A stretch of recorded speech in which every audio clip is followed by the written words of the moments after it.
Hello and welcome to episode 5 of the Hoof podcast. Now, this week we aren't joined by presenter Ben, so unfortunately, you're just with me, Lewis, to present.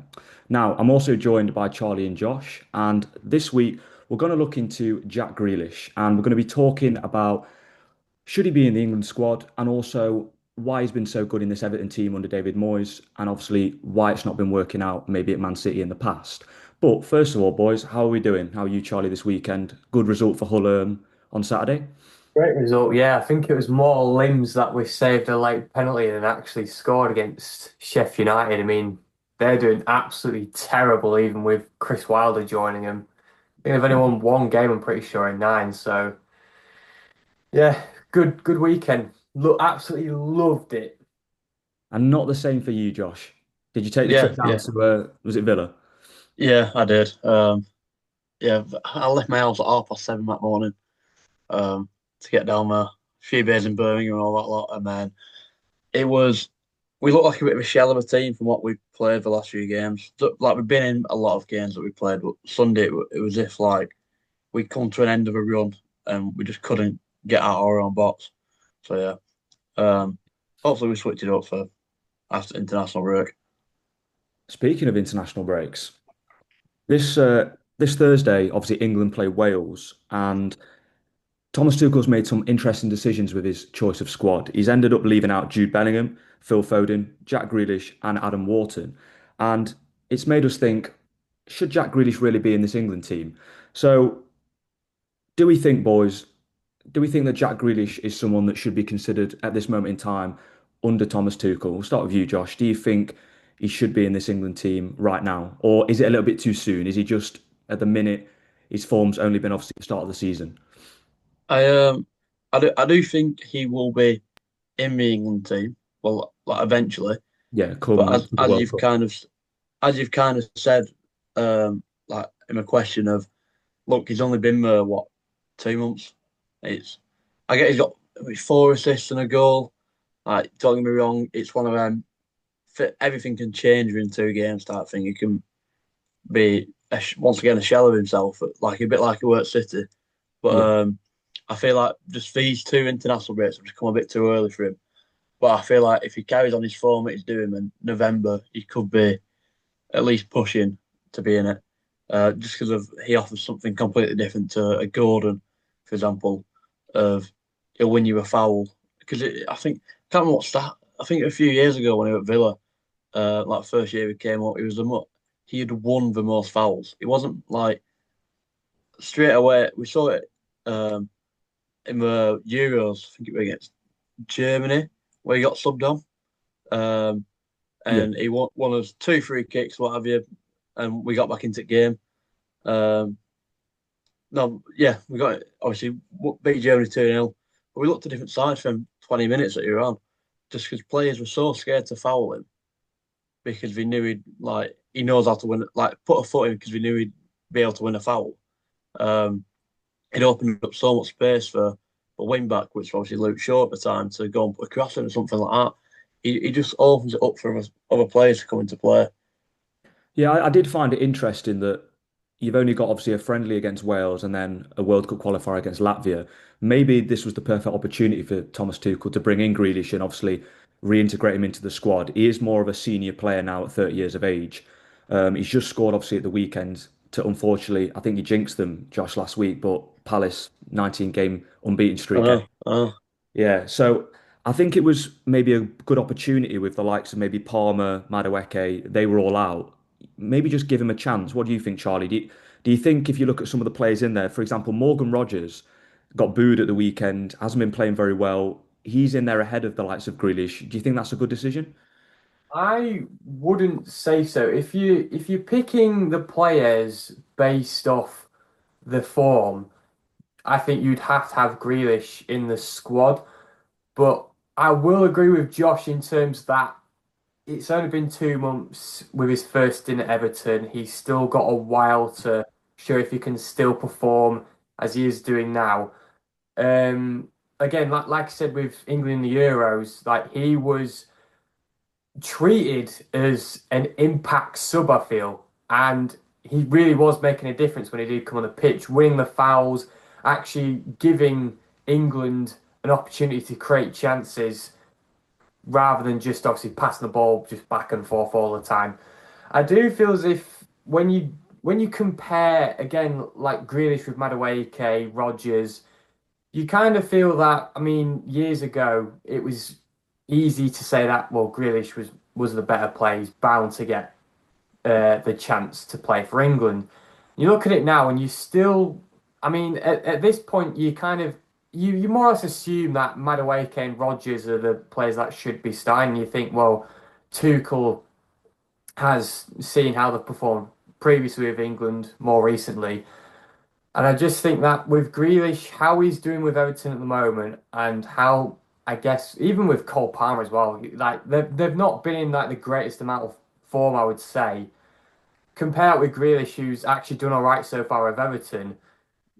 Yeah, it's just for me, like the way Tuchel's picking his squad, he's picking the players that he knows are reliable and hasn't really had the experience to manage with yet. And even though he's not managed to have any experience with Grealish, I think you have to look at how well he's done with Everton and the form that they've been on as well and just put him in, at least give him a try in the England squad, see if he can still make that difference as he did three or 4 years ago. But yeah, I think Obviously, you said there about him being reliable, and in the past he's maybe been slightly overlooked in terms of that impact player, and he was having to fight for his place.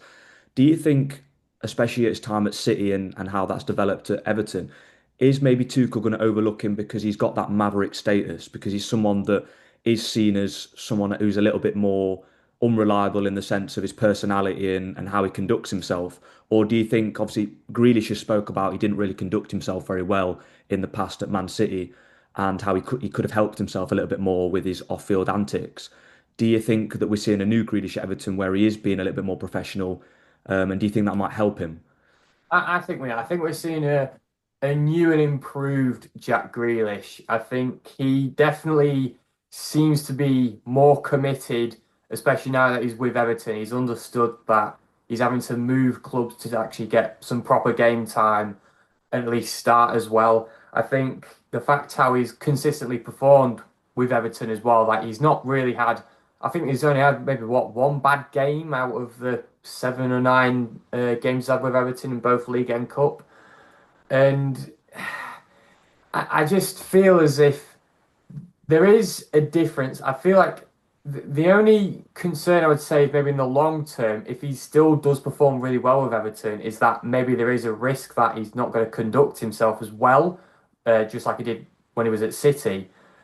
But this is a chance for him to almost, I would argue maybe say revive his career. I think what people do somewhat forget sometimes is that he is more of a playmaker than a goal scorer. He's always there to actually earn assists rather than goals, which again I feel like people sort of miss or that goes under the radar because they're always focused about oh who's the one that's scoring the goals for England or scoring the goals for their teams, which is benefiting them to go in the England squad. And I think if Grealish can keep performing, keep conducting himself, not necessarily trying to be the biggest star at Everton or like you said being the Maverick, I think with this new and improved Grealish we're going to see, he should be able to reach England's World Cup squad and at least make an impact on that squad, playing the games, and hopefully, as I said, not scoring the goals, but at least making the assists. Obviously, you've mentioned there, you said about maybe being more of a creative player in terms of what he provides to the team and the assists.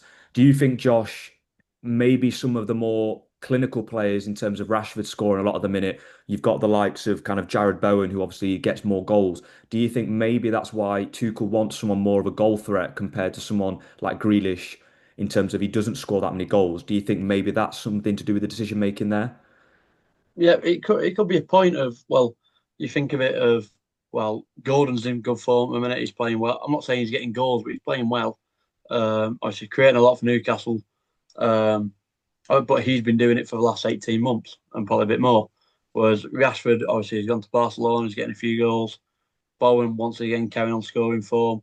I do feel like people do kind of forget that in a nice way possible. Grealish has done nothing for like the last year while at City, really, but he Yeah. was still getting in the England team then.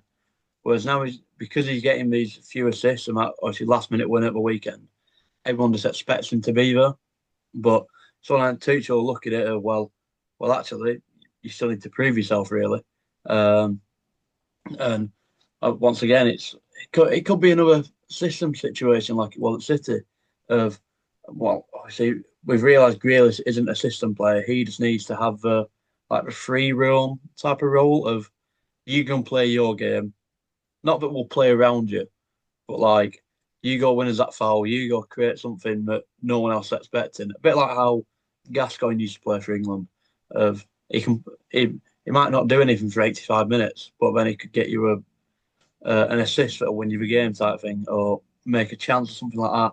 I just think it's one of them of if Tuchel wants to play a certain way where his wingers are probably a bit more direct and Yeah. want to play into the kit like a Harry Kane's hands or Watkins type thing. Um, Grealish might just not suit it, and it could just be that one. As bad as it sounds, it could just be a system situation once again of look, you don't really the way you play doesn't suit me, and I want these type of players type thing. But obviously, there's a long way to go before the World Cup, so it could all change by then. Well, this is one of the things is obviously there's only one more international break in terms of the qualifiers. Obviously, I don't know what friendlies might be scheduled just before the World Cup in 2026. So we've got that November international break. So Grealish is running out of time in terms of making that impression. And yet currently at the moment, he's got the third most goal contributions in the league behind Semenyo and Haaland. He's created the most chances in terms of 17 that he's created in the Premier League. Do we, from both of you now, I'll ask you one at a time, do we think he's going to be in that squad come the 2026 World Cup? Because you've got Palmer coming back from injury, you've got Madueke, who's obviously out injured at the moment. There's other players who are going to dip in form throughout the season. Is Morgan Rogers going to get better throughout the season? Charlie, we'll start with you. Do you think Grealish is going to be on that plane going to America? I'm gonna be optimistic and I'm gonna say you will. I think really you don't it's not necessarily just focusing on how Grealish will do, it's also focusing how, like I said, all the other players will do, like Madueke, Bowen, Palmer. There's always going to be this kind of talk of, oh, well, this player's better than this because he can win fouls or create better chances.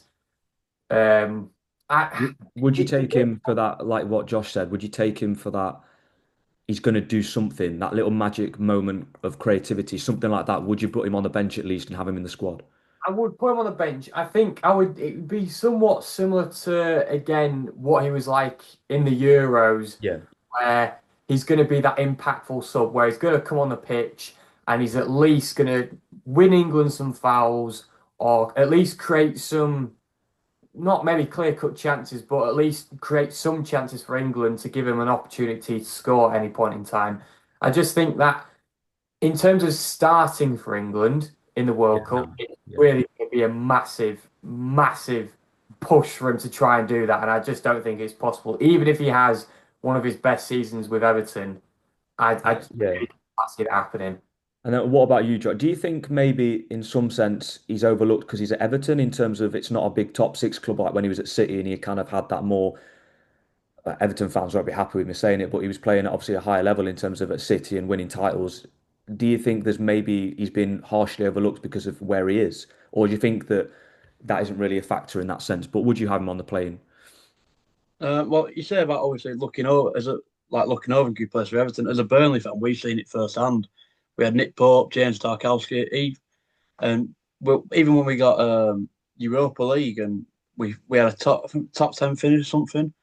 Port were in the squad, but he was nowhere near like he was probably number three, and Tarts weren't getting anywhere near it, and we were all a bit like, hang on, like I think on stats wise, Tarts was like one of the best defenders in the league that year, and he still weren't getting anywhere near the England squad.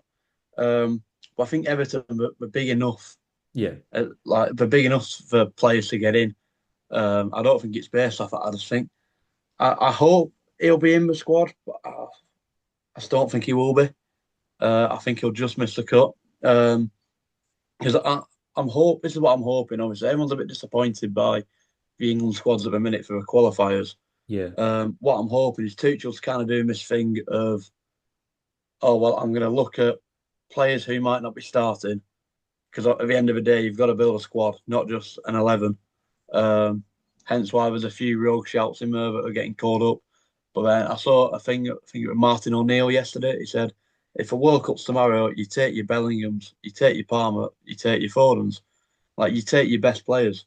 Um, but I've just got the feeling Grealish just won't be able to, because as we said, at Everton are like be sometimes they make a push for Europe, but I don't think it'll be enough to keep Grealish on form, if you get what I mean, in no, terms I of get like some of yeah. the tough games we'll have. So I think he's just going to miss out to maybe a Gordon or someone like that. So yeah, I'd love him to go, but I just don't think Yeah, so he'll we've do got enough. we've got one saying he sneaks on the plane, and the other one saying nah, he's just going to miss the cut. I'd probably say I think he's just come a little bit late in terms of before when he was in that squad and he was on the bench and he was making that impact, like you say, at the Euros against Germany. I think that was his not prime time, but that was his moment where he kind of had less competition at the whereas now Yeah, you've got players very similar in terms of Palmer, for example, has emerged since that tournament. Who, when Palmer's fit, I think you're going to take Palmer over Grealish. Even if you play Grealish on the left, you've just said you've got Gordon, you've got Rashford. It's a very Madueke's come through at the moment. It's much more congested. So I'm a little bit doubtful, similar to you, Josh, in terms of I don't know if he's going to get on the plane, but I suppose it's looking ahead of how consistent is he going to be. Maybe Tuchel wants to see his reaction to being left out right now. But there you go. So, do we think Jack Grealish is going to actually get on the plane? We'll have to see. So, welcome back to the Hoof podcast, and now it's time for the quiz. And this week, the pressure is on me to create this quiz. So, let's get into it. We're going to start with one of the guess the lineups. So, England play oh Wales, as god. I've said, on Thursday, and it's obviously a friendly game. What I want to know, casting your mind back, is can you name the England 11 who played at Euro 2016 against Wales? So it was a group game, it was Group B. Can you name the England starting 11 for England versus Wales at the Euro 2016 tournament? And it's more difficult than you think, this one. Right, God. So off you go, boys. I'll give you a bit of time. Uh, Uh, ooh, that's you said 2016, yeah. Yeah, yeah, Euro 2016. I think it was 2-1 and Vardy scored a late goal, or it was Sturridge, one of the two. Yeah, Sturridge scored for late goal. Yeah, yeah. Vardy equalised. oh, Um, You know what's mental? I remember watching that game. We were allowed to watch it at school. yeah, so I'm in year eight. I was probably year No, 11. year seven. I don't know So what it was. like she must have been at least college year. Yeah, No, do you know what I so mean? I was in year actually already at seven. university. Yeah, I thought you were. Thought you'd been here a while. Um, I'll give you another minute or so. who did we even take in that squad? don't know, but it didn't do very well. Ah, I think the lineup explains why I didn't do very well, if I'm honest. all right, fair. Thinking, So that makes me think I've got this completely wrong. Was this the tournament when we had Harry Kane on corners? I think Uh, it might have been. yeah, I think it might have been. was Yeah. ah, Um, who We'll do have we to have on pressure. on the We'll have to wing at pressure, that point? boys. How many names have we got down? Have we got a team? I've got 10, I think. I've got I think 9 or 10 players. Right, Yeah, I've got 10. that's it now. So we'll go with you first, Charlie. Give me some names. So I've got Jordan Pickford on there, which I think is probably too early. Okay. I've also got Kyle Walker on there. Yep. I've got Gary Cahill. Okay. I've got Danny Rose on there. Yep. I don't think that's right, but I feel as if he must have played at left back. I do have, and this might be wrong as well. I've got Jordan Henderson on Okay. there. I've put I put James Milner because I was struggling to think of like which particular players who maybe would only have just made the England squad and Okay. managed Wales. I've got Rooney on there. Yep. Uh, I don't think he started, but I've put Jamie Vardy on there as well. Okay. Is that everyone? Yeah. That's everyone I can think of. Yeah, I don't Okay, think Josh. Off over to you. I had Joe Hart, Kyle Walker, John Yeah. Stones, Gary Cahill, Danny Rose, Eric Dyer, Dele Alli, Rooney, Sterling, Kane, Vardy. But I don't think Vardy started. I think he came off the bench. Dyer and Hart is what I should have said. Josh has got 9, and Charlie, you've got 4. So the lineup is Joe Hart in net, a back four of Kyle Walker, Chris Smalling, Gary Oh, no, it was Cahill, gonna be and him. Danny Rose. Midfield's a strange one. I don't know how we won a game. Dele Alli, Eric Dyer as the holding midfielder with Wayne Rooney in midfield. Yeah, but remember about that era? That was when Yeah, Tottenham came into like, and we yeah. found Dele Alli and Eric Dyer playing well. And then up Yeah. front, surprisingly, Adam Lallana and then Raheem Sterling and Harry Kane. I Adam thought, Lallana. Wow. Yeah. I do So sometimes forget about that, man. yeah, so we'll move it on now to the 5 questions. Question number 1. So obviously it's the same as like A, B, C, D. You pick your answer. On Sunday night, which player became the first in the MLS history, sorry, to score at least 20 goals in 3 consecutive seasons? You've got Lionel Messi, Dennis Bouanga, Hani Mukhtar, or Joseph Martinez. So we'll just go with the players. Just write the player down and you say the player's name. Sound. So he became the first in MLS history to score at least 20 goals in 3 consecutive seasons. How long's Messi been there for? Gosh, the MLS season's all over the place, isn't it? It's like January to May or something like Yeah. Charlie's in deep thought right now. yeah, I don't think it's that specific stat, but there's definitely a stat I saw. Right, well, I've got a lot. You got to lock it in. that. Yeah. Are you done, Charlie? I've got one.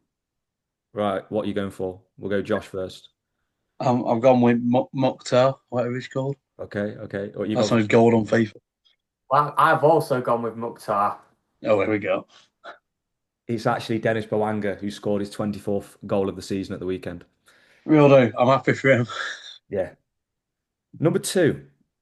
Alexis Sanchez converted an early penalty in Sevilla's 4-1 win against ex-club Barcelona at the weekend in La Liga. How many clubs has he played for since leaving Barcelona in 2014? Is it 7, 5, 4, or 6? So since leaving Barcelona in 2014, how many clubs has he played for since? What were the numbers again? 7, 5, 4, or 6? Sound. Can see Charlie totting up the clubs in his head. Yeah, I'm sure. Wow, I've not paid attention as to where he's moved probably since. I don't think anyone has. Right, you've got to lock in, Charlie. You got an answer. Yeah, I'm gonna lock it. I think this might be wrong though. Right, go for it, Charlie. I've gone with five, although I only counted four. Okay, Josh. Admir is that so? It's actually 6. I It's knew that was enough. Arsenal, Manchester United, Marseille, Inter Milan, Udinese, and Sevilla. I forgot about Marcel. I forgot about Marseille as well.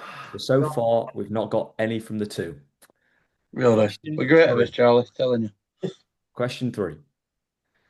Bolivia stunned Brazil to secure a World Cup qualification place at the last international break. When did Bolivia last play in a World Cup? Hmm.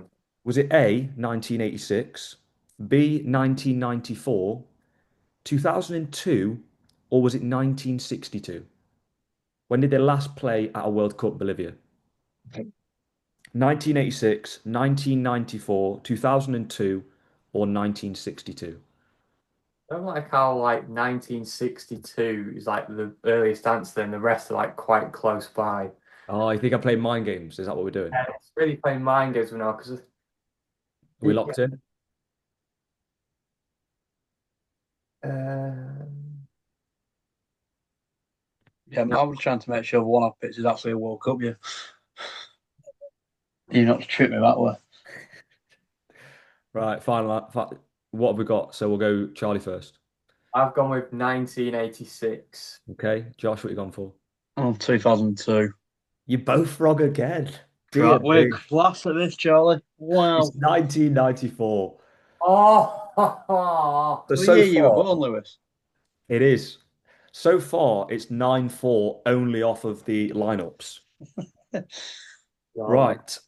Question four. Stephen Nzonzi faced his former club Blackburn Rovers for Stoke City at the weekend in a 1-1 draw in the Championship. Which manager signed the Frenchman for Blackburn in 2009 to 10 when he first ever came to the Prem? Was it Paul Ince, Mark Hughes, Sam Allardyce, or Stephen Keane? Didn't Who know. first signed Stephen Nzonzi when he came to the Prem for Blackburn Rovers in 2009 to 10? Through my mind.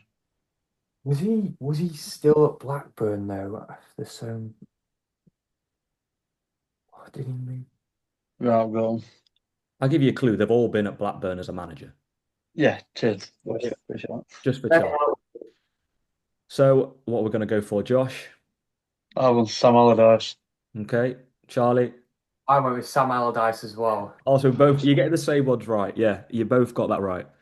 Thank God. It's 10-5 going into the last round. Do you want to Can't win and takes all, or do you just want to keep it as it is for Josh to take the win at this point? take that Josh has already won Yeah, do you know what I mean? consecutive quizzes this. Does he want to put one last big all on the line for the last question? What are you saying, Ah, Josh? go on, man. Go on, man. Okay. It's a Chelsea related question. Oh, a lot of shit. So, Enzo Maresca became the fourth sending off for Chelsea in their last four consecutive games. What is the total number of red cards for João Pedro, Trevor Chalobah, Robert Sanchez, and Enzo Maresca as a player have received in their career combined? What is the total number of cards they've all received? Maresca as a player, this is as well. Is it Do we get a 11? number? Yeah, sorry, 11, 9, 13, or 6? Oh, Thing is, João Pedro's have been sent off for about 12 by himself, just Yeah. at Brighton.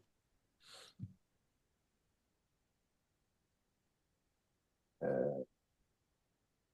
feel like there's probably like two players that have dominantly got red cards, and there's probably two that haven't. So But it's 11, 9, 13, and 6. yeah. Right, I've got one. Right, what are you saying, Charlie? I'm gonna go in 9. Okay. Josh, I'm going to go with 13. the correct answer is 11. So you both flew. So it then goes default to Josh's won the week because it was 3 in a 10-4. row. 10-4. Right, he's 3 in actually a row, baby. Yep. 3 in a row. And now it's over to you, Charlie, for your little stat. Off you go. okay. So, usually I would do like just a trivia question where it goes just one by one, almost like a competition. But I'm gonna make you work as a team this time. So England, obviously, they play Latvia in the World Cup qualifier. They first Oh, played Latvia this year for the first time in the country's history. Can you name the last? Oh, sorry. Can you name the club that most recently England played for the first time in the country's career? I thought you mean country, not club. But Yeah, the last country that they played for the first time. Ooh, okay. Throwing the uh, one, and I'll thing just is it going to be like some random like a Latvia, or is it going to be I've got one in my head, but it's very far back in terms of maybe they've played a team more recently. who is it? Well, I can't disclose that. We're working as a team. you work as a team. Just Oh, okay. shout these answers I out. was thinking, no, I was thinking, I know they obviously played Cuba at the World Cup, but I don't know if they played Cuba before. I was just thinking they're quite an Be Panama. Oh no, yeah, sorry, Panama. Yeah, Cuba at World Cup, no, Panama. Um, um, who have they played Ten more out of recently? the thing is that were like 8 years ago, weren't it? That's the I only think this problem. is the thing though, like in the World Cup qualifiers, they always play like Lithuania, San Marino, they always play these teams. Yeah, we play the same like 10, don't we? Malta, they've played Malta fairly recently. Yeah. Is Not it like more. a Liechtenstein? Who have they had in friendlies? I don't think they've had anyone. They had I don't think we've Ecuador. had many rogue ones, have we, in friendlies? They've had Ivory Coast, but they've played them before. Played them before. I'll tell you, it was last year when they played this country. Can you tell Oh us shit. can you tell us the continent? Europe. Oh fuck. Albania. Nah, they must have played Albania. Oh, you've covered. Charlie's face changed then when I Yeah, you've said that. covered a face. No, they have only played them once, but that was like years ago. Liechtenstein, Luxembourg. I don't remember us playing. No, not last year. Who did we play last year? Um, Who did we have in the group stage? Oh, hang on. Moldova. No, Oh. North Macedonia. no, Um, is it Latvia? no. That was this year. That was this year. I didn't know if they had a home and away fixture. Okay. Um, Yeah, at this point, we can just go through every European country. Yeah, yeah. just keep shouting out European countries, and I'll just tell you when you're correct. Because I feel like Spain. you're probably kicking yourselves. I won't be. Estonia. No, What, you said kick yourself, so it's going to be a big one. Greece. no, it's not. No, it's not going to be like a big one, but it's going to be like a country where you think, oh wow, why did I not guess that? Maybe. Oh, Um, I got a Ukraine. clue. No, Czech Republic. no. If I give you Hungary. a letter, do you think you'll? Yeah, The go first on. Give us the letter. of this country is B. Belarus. No. Oh my God. Bosnia Herzegovina. Yes, yes. Yes, there we go. I didn't He just got it go. at the end. Played him for first time last year. I believe it was just in a friendly. Uh, just as a little side quest as well, can you think of the three goal scorers that scored for England in that game? It was 3-0. Phil Foden. No. Harry Kane. Yes, that was one of them. Declan Rice. No, Bukayo Saka. Bellingham. no. Hmm. One of them's recently just gone to Madrid. Alexander Trent. Arnold. Alexander Arnold, yeah. And Then then the one other more. one scored a I don't know pen. if Trent ever scored. I'm not sure. Uh, yeah, Palmer. go on, tell us. Uh, I'll just do like this. Oh, Yeah, Palmer. Palmer. We ordered. Yeah, Palmer. Cole Palmer. Well, thank you very much, Charlie, for that. And that's the end of the episode 5 Who Fit podcast. Thank you very much for joining us this week, and we'll see you next week.